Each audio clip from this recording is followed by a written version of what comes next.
How's it going, everybody? Before we get started with today's video, I just wanted to introduce myself. My name is Stephen Bieber and I am the owner of Provision Longbows. And in this series, I'm going to be doing a build along, and the particular style that we'll be doing with this Osage orange stave is what I call my Cape Buffalo model, which is a 58-inch reflex deflex hybrid longbow. And again, so we're going to be using Osage orange as our wood of choice. And when I purchased this stave, it was already chased down to a ring, but it does have some tears in the ring. So what I'm going to do is just completely start all over, find a new ring, chase it myself, get it down to about 58 inches like I said, and then we'll cut the excess off and begin the process. So this to me is kind of the boring part. It's very important, but there are tons of videos on YouTube of guys showing you how to chase a ring on here, so I'm not going to get in too much detail with that. The main focus of this particular series is the tilling process, and that's something that I am going to get more detailed information out on, just from my experience and what I've learned over the years. And in my honest opinion, the tilling process is what separates every bowyer from the next, and how you store the energy in the limbs determines how fast and how smooth a bow should shoot.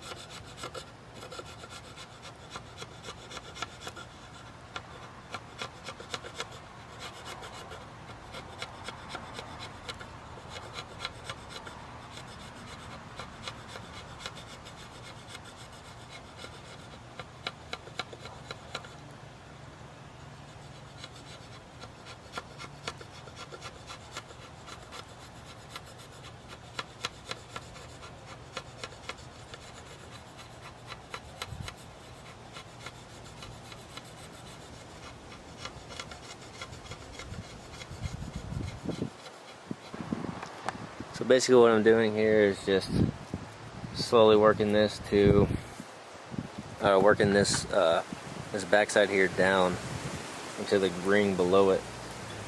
And once I establish that, then I'll start pulling the ring back down this way. That's just how I prefer to do it.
So as long as I'm continually hearing that crunchy sound, I know I'm in the general area where I need to be. And it's okay if it's not 100% clean, because we can always come back in with a pocket knife or a scraper.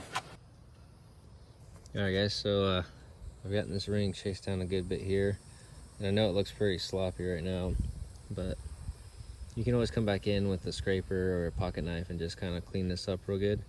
But if I know if I'm seeing this honeycomb looking stuff here, that I know I'm right on top of the ring that I want to chase. So me personally, I don't mind coming back in with a pocket knife or a scraper and just cleaning it up real good, because again, I know the ring I want is just below it, and the more you can keep the natural shape of the ring, the better the bow will be in the end.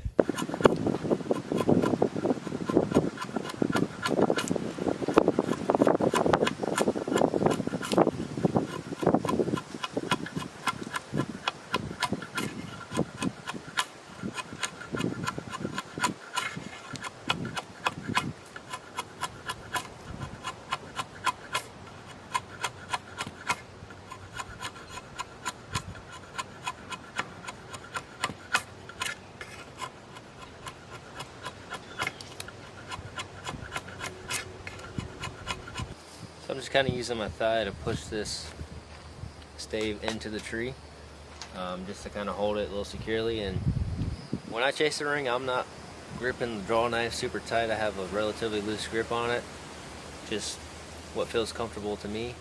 And so we're just lightly just gliding this draw knife down the back of the bow and just removing all the wood that we don't want.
Alright guys, so as you can see, I've been cleaning the stave up, and if you look down the the length of it, you can see about there to the right, there's still some of that the early wood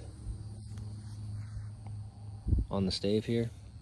So in this area, and it goes down, but you can see basically I've gotten it down to a ring. It's just there's a little bit of a dip on this right side of the stave, and I just wasn't able to get to it with the draw knife. So again, this is kind of what we're looking like now, with a pretty clean back.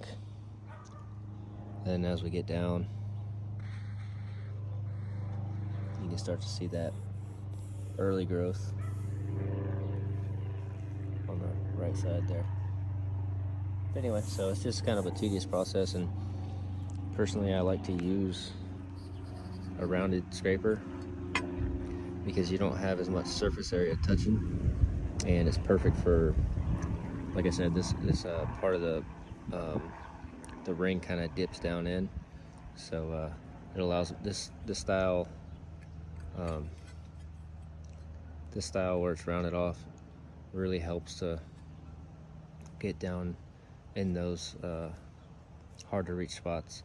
And anyway, technically you could sand this with sandpaper, but I prefer to use a scraper because you want to keep the back the shape it is naturally on its own. You don't want to manipulate it too much and change it, and I'll talk more about that in the upcoming video where we'll be going into depth of the actual tillering process. So anyway, I'm just gonna be chipping away at this and getting this thing really cleaned up, and then we'll go ahead and cut the stave to length and then start laying our bow out and removing all of our waste wood.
I guess so. Here's our roughed out, laid out bow. So I don't really use a whole lot of straight edges or things like that. I just use my fingers and a pencil to get the limbs. But when I get to the handle section, I do use something with a straight edge, and as you can see here, now this outside line is just going to be my first initial cut, but the two straight lines in the center here are what the handle is basically going to look like when it's done. This just gives me a little bit of room in case I mess up or something. But again, I use a straight edge on the fades here. So every time I do the limbs, I don't use a straight edge or anything like that. I just go straight with the grain and use my finger and just kind of run it along the edge to get it the way it needs to be. This is very important when it comes to self bow making. Now I've seen guys use straight edges and they still build perfectly fine bows, but the way I see it is you want to follow the grain of the tree the best you can, and that's going to give you optimal performance and longevity when it comes to making self bows. So that's just a little tip for you.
Alright, so basically I'm just gonna saw down to these lines here.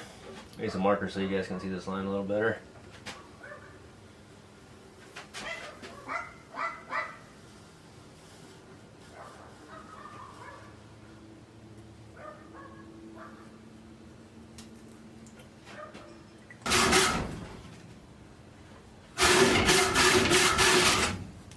Cool.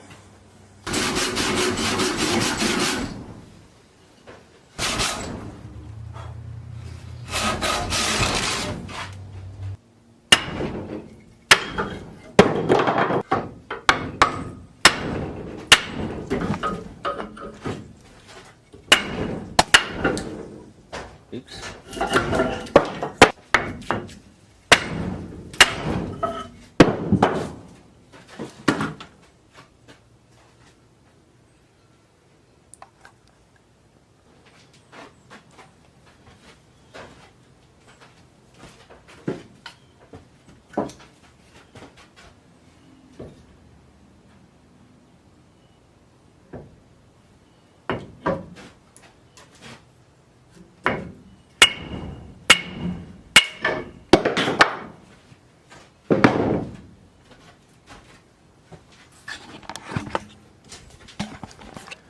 So you guys can see how effective that was. That was my line that I drew on there from a roughed out handle. So now it's just a matter of taking a chisel and just whacking these corners off here and getting this thing down to the rough dimensions. And probably been in here for 25 minutes or so. So, again, it's just a very effective technique. And again, shout out to Dreamcraft Bows for the awesome tips.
Cool.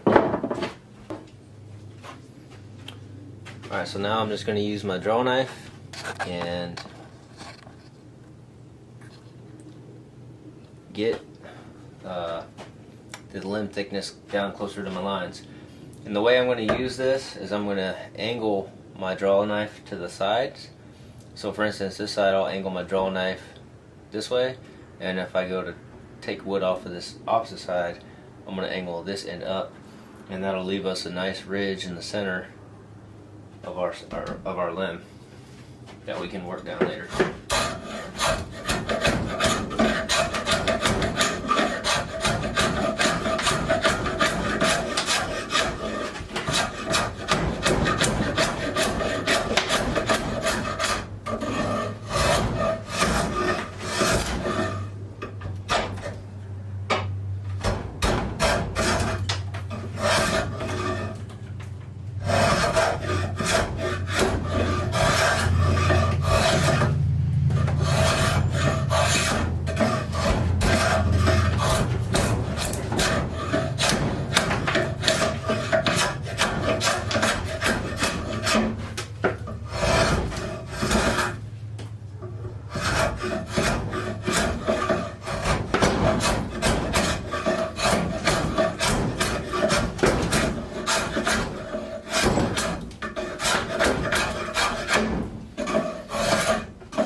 Alright guys, so I got this bow cut to length, which is 58 inches. And it's hard to see my pencil marks, but I have some roughed out marks on here. So I basically got the bow laid out on the back, and so my the width of my limbs are 1 inch and 3/4 wide all the way to the tip, and same with this limb. Again, I have my handle section drawn out there. I have majority of the mass already removed. The thickness of the limb is about 3/4 of an inch right now, and as you can see, I kind of still have a lot of the material to remove off the handle, but we're making progress. It's coming along really good. This is a really good quality piece of wood, and just looking forward to sending some arrows through it. Alright guys, so I got this thing roughed out pretty good. So originally I was going to make this bow 58 inches, but I decided that I'm going to make it 56. So I'm going to take 1 inch off of there, and the reason is when I was cutting this with a saw, I got a little carried away and it kind of tore down into my growth ring there. So anyway, it's not a big deal. The guy I'm making this bow for has a I believe a 26-inch draw, so this will still be pretty adequate for him. But anyway, so just wanted to show you guys what it looks like here. So I've gotten this thing narrowed down pretty good, and I just used a belt sander, oscillating belt sander, to get this taken down. So I have my handle roughed out, so from the back of the bow to my line here, the handle is going to be 1 inch for now. So this will have a good bit of material to remove off the handle, and I believe that's about 3/8 of an inch thickness that I'm going to take this down to, the limb thickness. And anyhow, so once I get that taken down, I'll get my ends cut this bow down to 56 inches, and we'll get ready for the heat bending process. And so the thickness of the handle here is 1 inch as well. It fades out to 1 inch and 3/4 wide, and I just kept the 1 and 3/4 all the way down the entire length of the limb on both sides. And anyhow, so again, we're going to get this thing down to my dimensions here, start floor tillering this thing, and again, get it ready to be heat bent on the form. So that'll probably be in the next video, so make sure you subscribe and hit the bell icon to get notified when the first video drops, and also the second one. Thanks for watching, guys.